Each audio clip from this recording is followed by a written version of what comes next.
Olá! Durante o período eleitoral surgem inúmeros pretendentes a cargos públicos com as mais variadas propostas. Mas você sabe o que realmente significa ser candidato? Além de promessas, o candidato deve seguir algumas normas que, ao fim de todo o processo eleitoral, devem garantir transparência e integridade. Fique com a gente e acompanhe o Legislativo do Futuro, que começa agora. A cada 4 anos, nas eleições municipais, são várias opções para escolhermos entre candidatos a prefeito e vereadores. Mas qual é, de fato, a conduta que os candidatos a cargos públicos eletivos devem ter durante suas campanhas? É isso que você vai descobrir hoje no Legislativo do Futuro. Estamos com o procurador da Câmara Municipal de São Paulo, Dr. Ricardo Teixeira, e com o advogado e mestre e doutor em Direito Constitucional, Antônio Carlos de Freitas Júnior. A quem eu cumprimento já, privilégio ter vocês aqui com a gente, né? E sempre importante a gente tratar desses assuntos, porque afinal de contas estamos aí no período eleitoral e uma pergunta que eu já coloco para a gente debater aqui, os dois podem ficar à vontade para responder, para se tornar candidato. O cidadão deve obrigatoriamente se filiar a um partido político? Mas, para além dessa filiação, existe algum outro pré-requisito? Por exemplo, idade mínima ou algum tipo de formação? Fique à vontade, os doutores aí para falar sobre o assunto. Formação, não há esse tipo de restrição. O importante é que seja alfabetizado. Então, não há esse critério de formação. Mas há de idade. Mas não é qualquer restrição para a idade, qualquer cargo. Cada cargo tem uma certa idade que tem como um limite. Vereador é aqui só 18 anos, só com apenas 18 anos você já pode ser candidato. Prefeito 21, a maioria dos cargos 21, mas você vai para governador 30 anos, presidente da República e senador 35 anos. Mas o mais importante mesmo, que você é candidato, você precisa ter a filiação partidária e entender todas as normas para não ter abusos de poder. O direito eleitoral sempre se preocupa na igualdade de condições das candidaturas. Então, toda vez que há algum tipo de possibilidade de uma pessoa usar o poder econômico, o poder da mídia ou qualquer outro tipo de poder político, haverá restrições. Então, ter completa noção sobre a legislação eleitoral, que está sempre buscando essa igualdade, é importante para um candidato se apresentar de maneira rígida, de maneira correta para as eleições. Isso seja tanto para cargos do Executivo como também do Legislativo, né, doutor Ricardo? Sim, com certeza. E em relação a esse requisito de alfabetização, que o doutor Antônio Carlos colocou aqui, é interessante porque muitos candidatos, a maioria deles, apresentam ali algum diploma, algum certificado de conclusão do ensino fundamental, alguma coisa assim. Mas a Justiça Eleitoral, ela tem um cadastro com todos aqueles eleitores e, por consequência, os candidatos também. E existem aqueles que se declaram analfabetos e existem aqueles que não tiveram educação formal, mas eles se declaram numa categoria que está classificada lá como lei escreve. E aí ele poderia se candidatar porque ele recebeu alfabetização. Mas alguns juízes eleitorais costumam conferir essa condição e aí chamam lá os candidatos, passam uma provinha, passam um ditado para ele demonstrar que realmente é alfabetizado. Não pode ser nada muito complicado também, não vai mandar o candidato de escrever ali inconstitucionalissimamente, né? Mas para aferir se ele é capaz de ler um texto, compreender. Mas é uma coisa prática, né, que eu acho interessante a gente colocar aqui. A gente já tratou aqui de alguns assuntos importantes, né, no Legislativo do Futuro, e há muito tempo atrás houve tempos que o candidato podia ser analfabeto, mas isso mudou, né? Evidentemente que agora todos têm que ser alfabetizados, como vocês disseram. Uma questão importante é a questão das doações de campanha. A gente sabe que a cada eleição fica mais rigorosa a fiscalização em relação às doações. Inclusive, a gente sabe que, se tiver irregularidade, o candidato pode ser punido, mas depois de eleito, se for descoberta a irregularidade, ele fica inelegível. E também agora tem mais aquela questão das doações por Pix, né? Com certeza. Acho que o que há de mais fiscalização hoje na Justiça Eleitoral são as contas. Você teve no início, vamos assim, no início da década de 90, um processo muito complexo sobre Caixa 2, que até teve a discussão do Collor. Então, e aí você começou a partir daí, criar cada eleição mais amarras.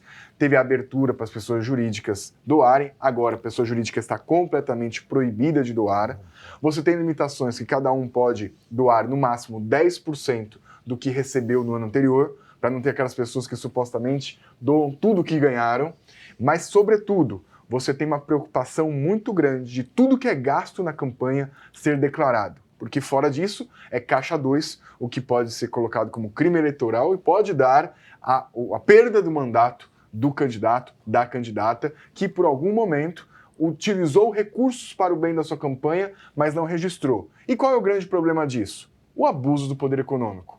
E o problema disso, receber de fonte vedada, receber de uma pessoa jurídica, alguém que tenha interesse específico e as várias fontes vedadas. Então, com certeza, a maior preocupação para a Justiça Eleitoral é a fiscalização das contas. E para você, cidadão, cidadã, também perceber que o seu candidato, a sua candidata, tem que falar de quem recebeu o dinheiro e como gastou. Então, na hora de votar, é importante consultar o site da Justiça Eleitoral para verificar quem que está investindo nessa candidatura.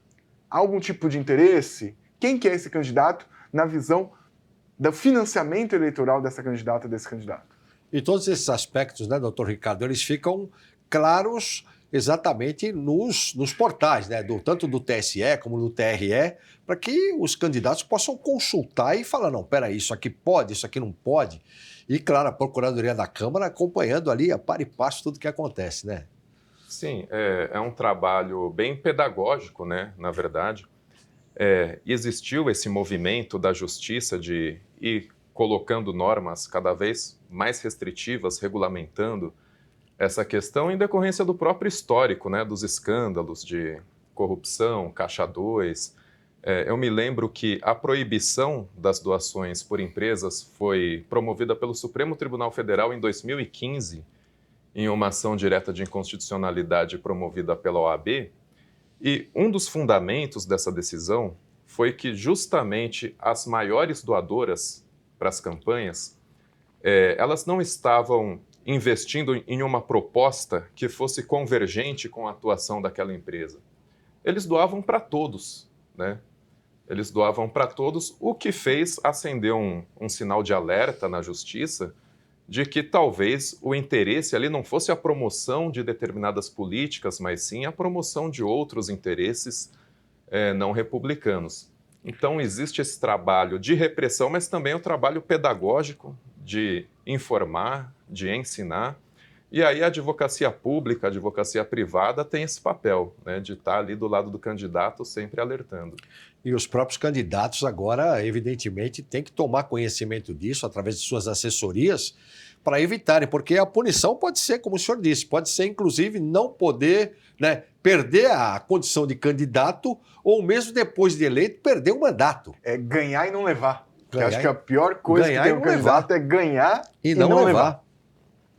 Então aí realmente as regras, é bom saber, você que está nos assistindo, você que conhece algum candidato, você que tem assessoria, enfim, que está assessorando algum candidato, fique atento, porque nós estamos com dois grandes especialistas aqui no assunto para nortear efetivamente as respectivas campanhas daqueles que nos assistem ou daqueles que conhecem, né, pessoas que assessoram candidatos e tudo mais.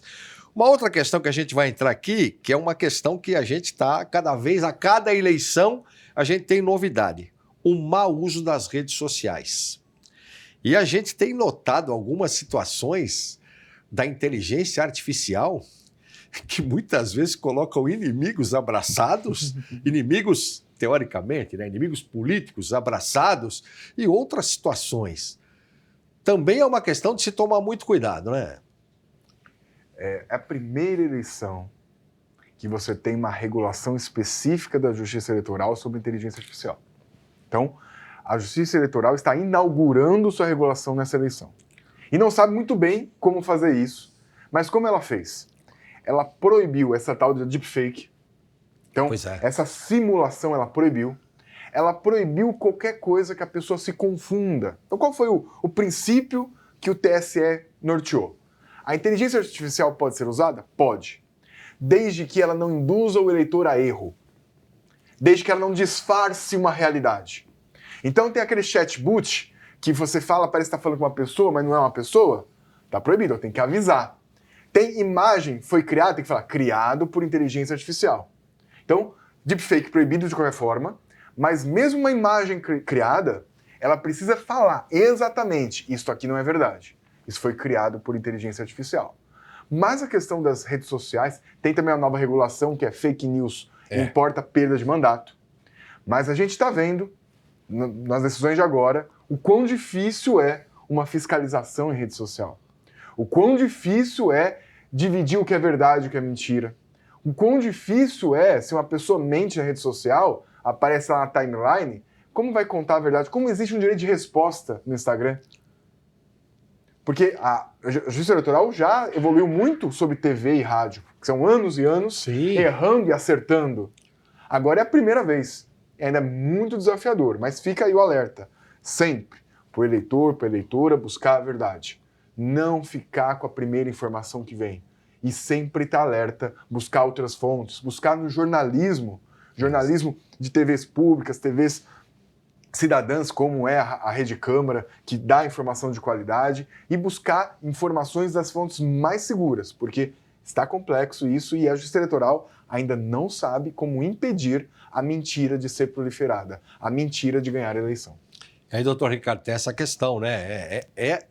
Esses alertas que o próprio TSE vem fazendo, né? Os TRS também, todos, vêm fazendo, são importantes a partir do momento que o fake news também, ou a fake news, começa a ser uma ação criminosa que pode tirar o mandato, de repente, daquele que for eleito. Então, o pessoal tem que ficar com a barba de molho, né, doutor Ricardo? A Justiça Eleitoral adotou uma postura muito séria, enérgica, né? E nem teria como ser de outra forma, já que a comunicação como um todo, ela migrou, né? Migrou do rádio para a TV e agora da TV para a internet, para as redes sociais, para as plataformas que transmitem vídeos. Então, a Justiça Eleitoral, ela está atenta e está correndo atrás. Só que aí existe uma grande dificuldade.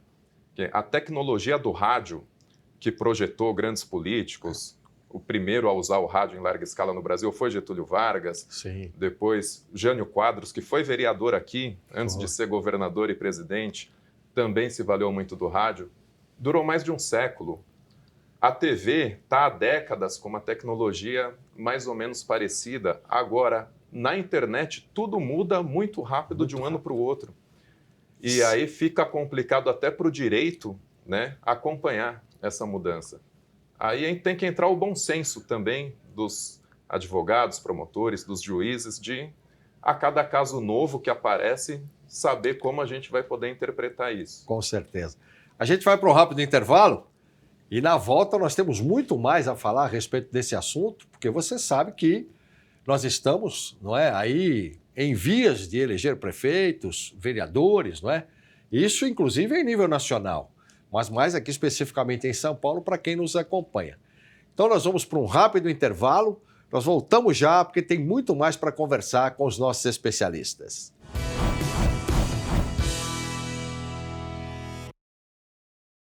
Toda segunda-feira, às 16 horas, recebemos no Legislativo do Futuro convidados para falar sobre temas que são de interesse do cidadão paulistano. Caso tenha perdido algum programa, não tem problema. Todas as edições estão na nossa playlist do YouTube. Basta apontar a câmera do seu celular para o QR Code que aparece aí na sua tela.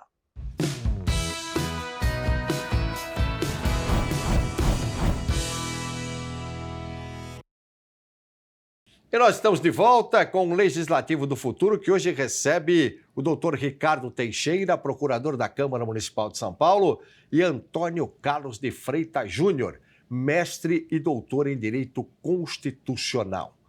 Sem dúvida que é um assunto que a gente tem uma série de perguntas aqui para fazer, e uma questão que as pessoas muitas vezes devem estar estranhando, né?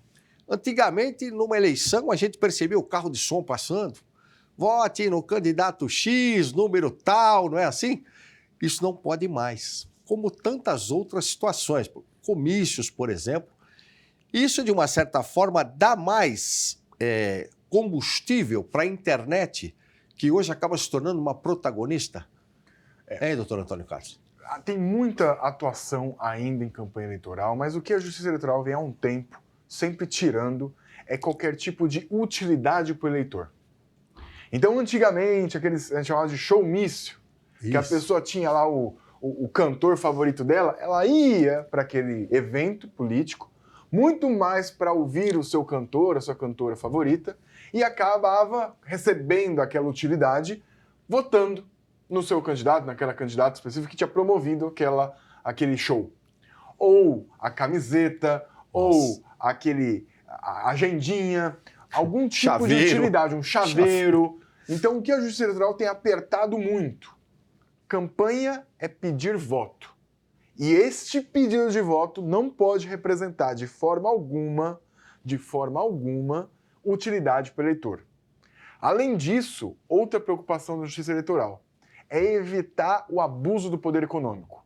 Então, aquele candidato que tem mais dinheiro consegue investir muito mais, vai fazer outdoor, o tamanho grande dos seus materiais de campanha. Então não pode, adesivo, no máximo, material, no máximo meio metro quadrado, não pode, só pode ter outdoor no comitê eleitoral, não pode ter em outros lugares. Mas qual é o objetivo disso por trás? Evitar o abuso do poder econômico. Então tem várias restrições, essas acabam fechando e afunilando, evitando aí esse abuso, mas deixando o corredor completamente aberto das redes sociais, da internet, que não tem tanta restrição, ou melhor, a restrição está sendo criada. Mas são esses dois princípios que a Justiça Eleitoral está evitando: utilidade e abuso do poder econômico e operacional, digamos assim. A questão do corpo a corpo também, né, doutor Ricardo? Mas é uma questão que tem que ficar cada vez... dá mais trabalho, evidentemente, para quem fiscaliza, né? Com certeza, até porque... a gente, infelizmente, vê ainda alguns candidatos que tentam driblar essas restrições, né, de formas mais ou menos criativas. Então, no caso do showmício, por exemplo, às vezes não é o candidato quem está promovendo aquele show, mas ele comparece na plateia e aí, num determinado momento, o artista reconhece o candidato lá e começa a elogiar, falar muito bem daquele candidato, como ele é competente, como ele é preparado. Uma simulação ali, né, que acaba causando o mesmo efeito. Vai chegar a denúncia na Justiça Eleitoral e a Justiça Eleitoral vai tomar as providências. Então, nós que somos advogados, que temos esse dever de orientar, a gente sempre acha preferível errar para mais do que para menos. Mais cautela do que menos, porque... Como você disse, Carlos, o candidato pode perder o mandato, pode ficar inelegível, e aí é difícil voltar depois. Né? Tem candidato que é campeão de votos, que fica afastado um tempo e não consegue voltar nunca mais. É verdade. E outra questão também, né? Existem meios, por exemplo, a gente que está passando essas informações para as pessoas que estão acompanhando, existem canais para denúncia, né? Tanto o TRE da cidade, né, doutor Antônio Carlos, como também o TSE, enfim, dá para reclamar. Por exemplo, se viu alguma irregularidade, ele tem canais para poder reclamar. Até aplicativo. Tem aí Pardal, aplicativo do TSE, bota no seu celular. Viu uma propaganda irregular ou tá na dúvida? Tira uma foto, manda no aplicativo. Vai direto para a Justiça Eleitoral. Porque acho que a gente tem que aprender como sociedade que democracia não é uma responsabilidade dos políticos. Democracia é uma responsabilidade de todos nós. Então, não basta ficar passivamente na poltrona de casa, achando que vai estar tudo normal e é só votar na hora lá de outubro, apertar e ouvir o barulhinho da urna. Democracia é participar, é perguntar do candidato, é cobrar proposta, é cobrar sobre o passado, sobre o que pretende no futuro e que as regras sejam cumpridas. Até porque, imagina você, minha amiga, meu amigo que está nos assistindo, se o seu candidato, se a sua candidata, não respeita a lei antes de ser eleito, vai fazer o que depois? Essa é a grande dúvida que a gente tem que, quanto sociedade, se perguntar e estar alerta. Aquela história que eu tinha citado, inclusive vale para os dois, vou perguntar para o doutor Ricardo, O corpo a corpo, a entrega de santinho. Recentemente eu vi uma ação aqui próxima, inclusive, à Câmara Municipal de São Paulo, de uma candidata fazendo isso, né? Junto com as bandeiras, aquele pessoal junto, mas ela candidata abordando as pessoas, entregando santinhos, aquela coisa toda. Isso é possível, não tem nenhum problema. Sim, isso continua. Existe uma maior preocupação com a questão ambiental, né? O candidato que espalha muito santinho pela rua acaba não sendo bem visto, acaba, às vezes, tendo que responder também. Mas esse corpo a corpo é fundamental. Apesar de boa parte da nossa vida hoje acontecer dentro das redes, né, ainda é um componente que traz para o eleitor também uma maior confiança. É importante o candidato estar presente ali na rua. E essa fiscalização avançou muito, né? Até engraçado, eu me lembro de uma época que o pessoal pegava o orelhão, por exemplo, que não tem mais, né? Mas você colava no orelhão, você não conseguia muitas vezes nem discar. De tanto isso, pelo jeito, as pessoas estão levando a sério, porque também nos espaços públicos, né? Isso melhorou muito, porque a cidade ficava assim, era um negócio impressionante. Isso é uma proibição interessante, essa afixação de material em espaço público, ela é vedada. Então, por exemplo, vocês podem ver que tem a pessoa segurando a placa. Ou aquela placa móvel, que estão fazendo aquele... que pode ser modificado. Isso tu pode. Mas fixou no poste, tá errado. Fixou ali, tá errado. Espaço público não é nem no orelhão, nem no poste. Isso não pode. Porque você está meio que abusando do espaço público e a pessoa pode ter aí um abuso enquanto vai pregando vários, enfim. Então, quer fazer campanha? É corpo a corpo. É gente. E é rede. Não somente rede social, mas estou falando de rede de pessoas. Porque a candidatura ela é uma vontade coletiva. Então, se o candidato quer ser eleito, ele precisa ter uma rede de pessoas que o apoiem. Então, isso sempre vai ser um fator importante de uma candidatura. Então, você quer ser candidato, quer ser candidata, em vez de ficar pensando, talvez, em arrecadação, em vez de como vai ser, formar rede. Porque a candidatura nada mais é de que um grupo de pessoas que acreditam no mesmo sonho e que botam uma pessoa para representar aquela bandeira no parlamento ou aí no executivo, onde estiver. O importante é isso, é focar em redes de pessoas e tomar cuidado com esses abusos, como a gente estava falando. Essa vale para os dois. A questão da criação e da aplicação da lei da ficha limpa, de uma certa forma, trouxe um pouco mais de compromisso dos candidatos, porque é aquela história, ficha limpa, se não tiver, não pode nem se candidatar. Isso ajudou muito, na opinião de vocês. Na minha opinião, ajudou sim. Né? A lei da ficha limpa, inclusive, ela inicia como uma iniciativa popular, né? Foi feita uma campanha, pegaram assinaturas pelo Brasil inteiro, depois foi apresentada por parlamentares a proposta, mas ela começa de uma iniciativa da sociedade civil e ela traz essa questão de proibir a candidatura de candidatos condenados em segunda instância, candidatos que foram afastados de cargos em órgãos, empresas estatais, em razão de suas condutas, ou seja, ela afasta aqueles que já têm um passado que os reprova, pelo menos por um período.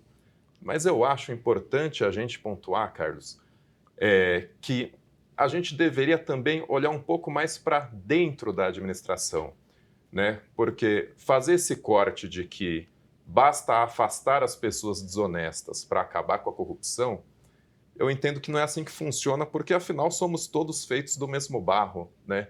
E se dentro da administração existem janelas, existem oportunidades para a ocorrência de corrupção, não vai ser só trocando as pessoas que isso vai se resolver. Então, muitas vezes falam que é necessária uma reforma política. Eu entendo que talvez uma reforma administrativa que ataque essas janelas, essas brechas, poderia ser muito mais efetiva. Mas, reforço, a ficha limpa foi importante, sim. É uma coisa gradual, né? A gente tem vários passos a dar nessa jornada aí. E a gente, né, doutor Antônio Carlos, acaba chegando a uma conclusão de que hoje o grande desafio é a fiscalização da internet, né? Até mesmo, inteligência artificial é um negócio impressionante, né? Eles estão conseguindo ressuscitar as pessoas e colocarem abraçadas com familiares. Literalmente, quer dizer, e se a pessoa não prestar atenção, Porque, claro, que é uma voz artificial, mas é uma voz idêntica. Então, isso eu acho que é, sem dúvida nenhuma, um grande desafio. Por isso que é importante alertar todos aqueles que forem utilizar, para utilizarem com responsabilidade. E o doutor Antônio Carlos, né, doutor Ricardo, deu uma informação importante. Isto é produto de inteligência artificial. Se não tiver isso lá certinho, é passível de punição, né? É irregular e acho que, sobretudo na campanha municipal, acho que fica um alerta. Procurar o candidato pessoalmente, que a gente estava falando, né, corpo a corpo, conhece quem apertou a mão, quem conversou. Às vezes a gente fica comprando, entre aspas, produtos virtuais. Imagina você comprar uma roupa para uma festa. Confiar 100% numa roupa que está vendo na foto ali. Acho que pouca gente vai fazer uma festa de casamento da filha, do filho, sua, e vai confiar 100% no que viu no Instagram. Então, se a gente tem preocupação, vai numa festa, preocupação, imagina aquela pessoa que vai governar a gente durante 4 anos. Então, o maior remédio contra a fake news, por mais que a fiscalização seja importante, é o eleitor buscar informação de qualidade, buscar conexão direta, conhecer seu candidato, falar com ele. Então, acho que fica um chamado. Os meios sociais, as redes sociais, os meios de tecnologia estão criando tudo que pode. Tudo. E a gente dificilmente vai competir no sentido de impedir, mas de formar melhores cidadãos, buscar informação, difundir isso vai fazer a democracia ficar melhor. Com certeza. Com certeza. Então, já para encerrar, agradecendo muito, claro, a participação de vocês. É claro que é um assunto importante para você que está nos acompanhando a partir do momento que nós estamos aí vivendo um processo eleitoral. Então, a gente tem certeza de que pudemos, né, dentro daquilo que foi possível, passar o máximo possível de orientações para você que está nos assistindo. E o Legislativo do Futuro de hoje termina aqui. Se você está nos acompanhando pelo YouTube, não esqueça de se inscrever no canal e comentar o que achou do tema de hoje. Já agradecendo, claro, a presença dos nossos especialistas. Siga também o nosso perfil no Instagram, o @Câmara São Paulo. Rede Câmara São Paulo, sua conexão com a política da cidade.